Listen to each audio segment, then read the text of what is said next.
How do you save a dying industry?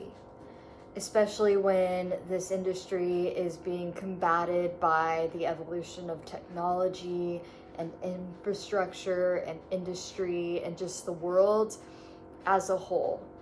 In this class, we have learned about video games and how history has allowed video games to evolve from archaic times to where we are now, and there's a huge gray area in the middle where it began evolving with simple games towards where we are now with artificial intelligence, and how that technology has just continuously progressed the conversation and the entire industry of video games as a whole.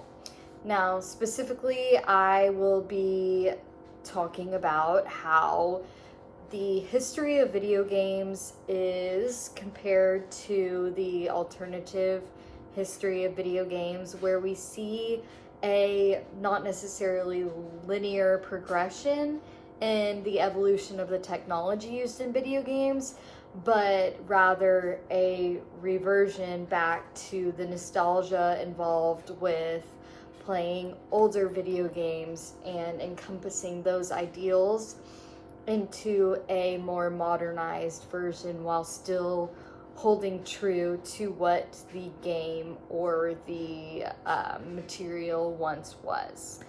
I have decided to pick the Nintendo GameCube and its evolution towards the Wii.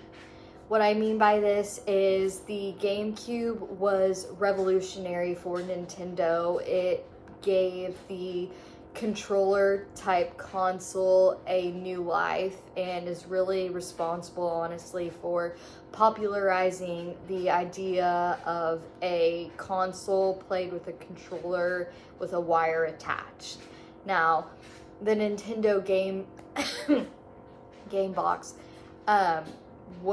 GameCube was absolutely extremely popular.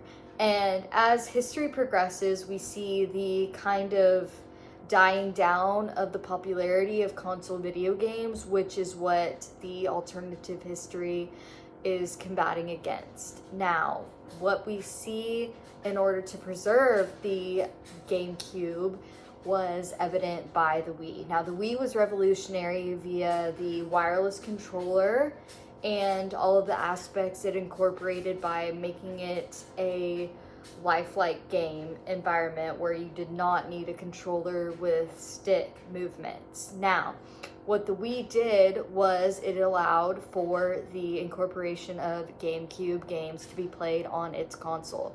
By doing this, it preserved the console video game realm and allowed for those games to be played on it. Now, how the GameCube stayed alive was for aspects like its same discs to be imported into the Wii and played via the controller, which actually they housed a input for the GameCube controllers to be plugged into the Wii, and then that incorporated the format for the GameCube, almost as if you were still playing on a GameCube, but it was actually the Wii console itself. Also, the Wii Remote is wireless, and the games that were played on GameCube were unable to be played via the Wii controller, making it necessary to still be using the wired controller that the GameCube once had, as well as the discs itself. So it continued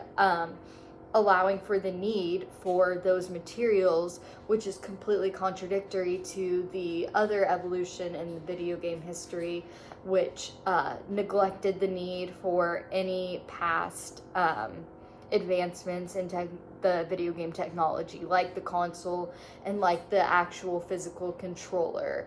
So it continued to show the nostalgia of those games and allow for those games to be played on a newer sort of technology while still having the older technology be necessary in that. And that is what I'm discussing. So the GameCube was evolved and allowed to persevere as long as it did because of the Wii.